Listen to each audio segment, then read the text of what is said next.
Greetings to everyone. So today we are going to the part 2 of Unit 5, that is about energy sources. So energy sources basically is about what are the different sources of energy which we have. Okay. So the main thing for the source is nothing but a fuel.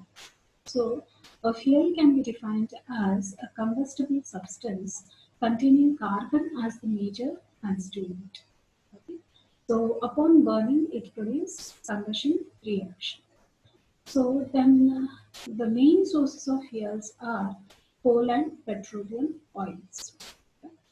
Now, characteristics of a good fuel. A good fuel should possess the following characteristics for its selection. What are they? So they should have less moisture and ash. It should possess high calorific value. Then the velocity or rate of combustion should be moderate. So it should be cheap and readily available. It must be easy to handle, store, and transport at minimum cost. The combustion of a fuel should be easily controlled. It should have higher carbon content.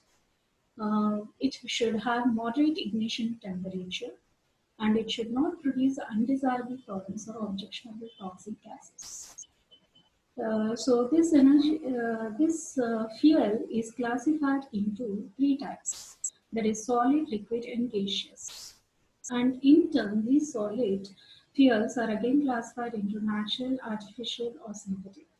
Then liquid fuels also the same, and gaseous fuels also the same.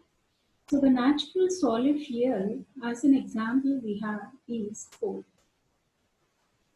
So solid fuels are wood, peat, lignite, coal, and charcoal. So charcoal comes under synthetic solid fuel. So certain agricultural and industrial waste like rice husk, coconut, and nutshells, etc., are also employed as fuels. So they are easy to transport, they are convenient to store without any risk. They possess moderate ignition temperature and their cost of production is less. So they contain high ash. Disadvantages of solid fuels are they contain high ash content and excess of air is required to complete combustion. Okay. Then coming to coal. So coal is a stored fossil fuel occurring in the layers in the Earth's crust which has been formed by partial decay of plant materials accumulated millions of years ago. That is why it is called as a fossil fuel. And because of the heat and pressure, see. Now what is coal? Most abundant fossil fuel in the world. So enough coal reserves to last 200 years. Okay. So dark sedimentary or metamorphic combustible rock made from swamp plants that died millions of years ago and were transformed by intense heat and pressure. So here two theories come for this coal, that is in situ theory and drift theory. In situ theory is wherever these plants die, there itself we find the coal formation. Okay? And drift theory is they are transferred from one place to the other place through wind or water or whatever it is. So that is called as drift theory. Now, what is this coal used for? Heating, then burned to turn to water into steam, then steel production. Now, how is coal made? So these are the diagrammatic representations which you can follow. Now, coming to the theories, just now I told you in situ and drift theory, there is flood or tsunami type waves. They cause drifting. Okay. Now, types of coal. So there are different grades of coal depending upon the percentages of carbon. So they are peat, lignite, subbituminous, bituminous, and then anthracite. So these are the different grades of coal. So where is coal found?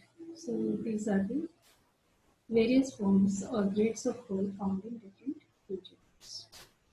Now coming to peat, so it is the lowest grade of coal.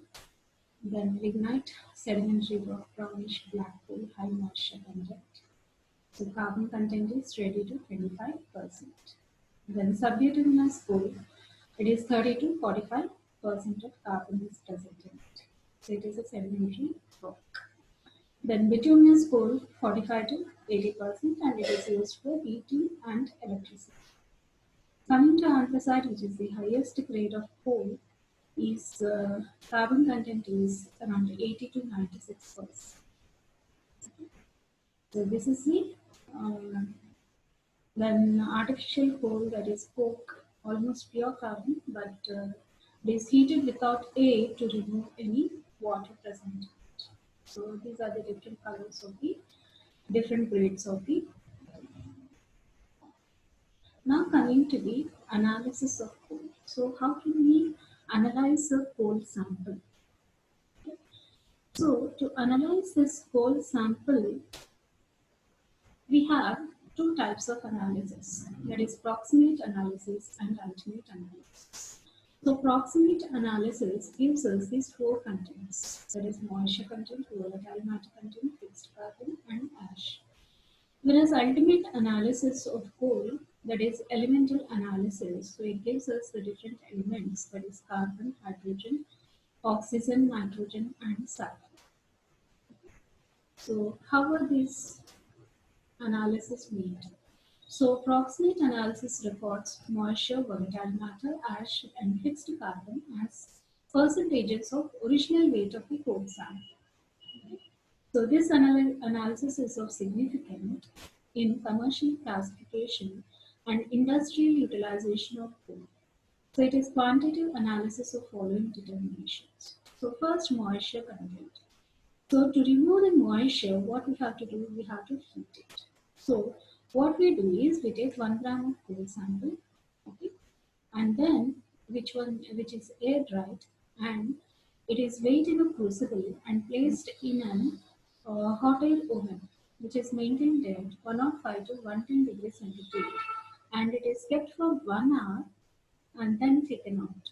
Okay. So what will happen? So what will happen is the moisture present in the coal sample will be evaporated, right?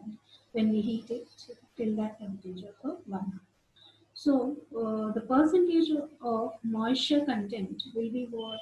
Loss in the weight of coal sample by weight of coal sample taken into 100.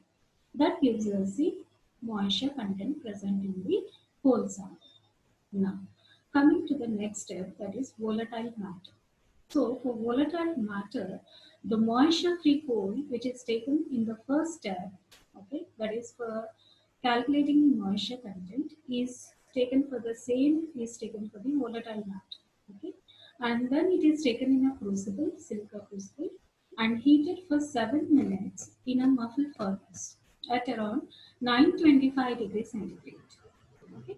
So this crucible is taken out, cooled first in air and then in desiccator. Okay.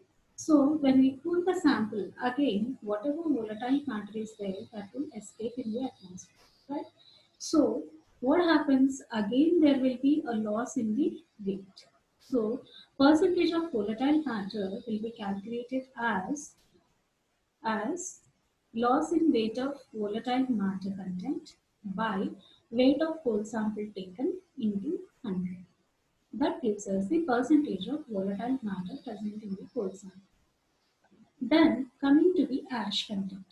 So for ash content, we are taking the coal sample, right, and heating at 700 to 750 degrees centigrade for half an hour in a muffled furnace.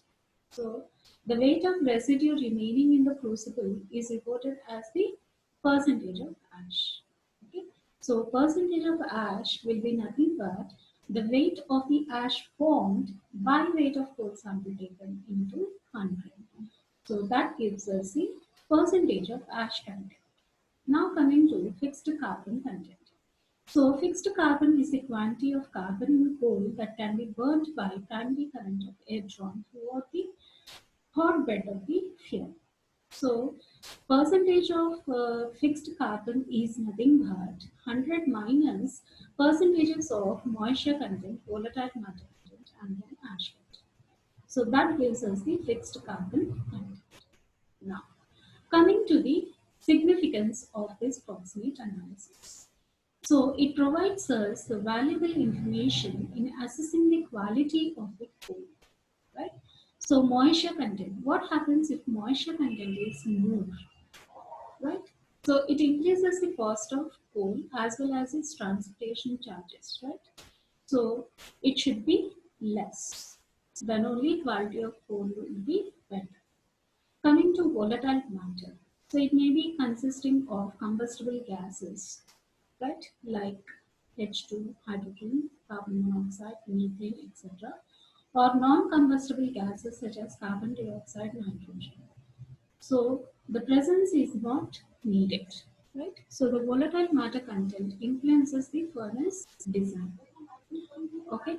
Then coming to the ash content, it causes the hindrance to the flow of air, heat, thereby decreases the efficiency.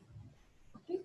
Then coming to the fixed carbon. So the percentage of fixed carbon, smaller is the percentage of volatile matter, better the quality of food. Higher the percentage of fixed carbon, greater is its calorific value and better the quality of food. So always we say that coal means the percentage of carbon should be very high, right?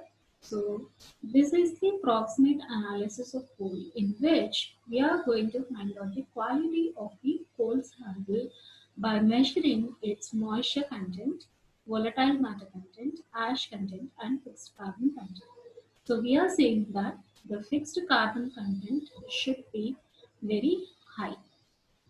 Then only the coal sample is considered to be a good quality of coal sample. So this was okay. So we'll go for this in the next class. That is after finishing for ultimate analysis, then we'll go for the differences between approximate and ultimate analysis. So this is about the introduction of the energy sources. Then about coal, that is a solid fuel. Then we have proximate analysis of coal. So in next class, we are going to discuss about the ultimate analysis of coal. Thank you.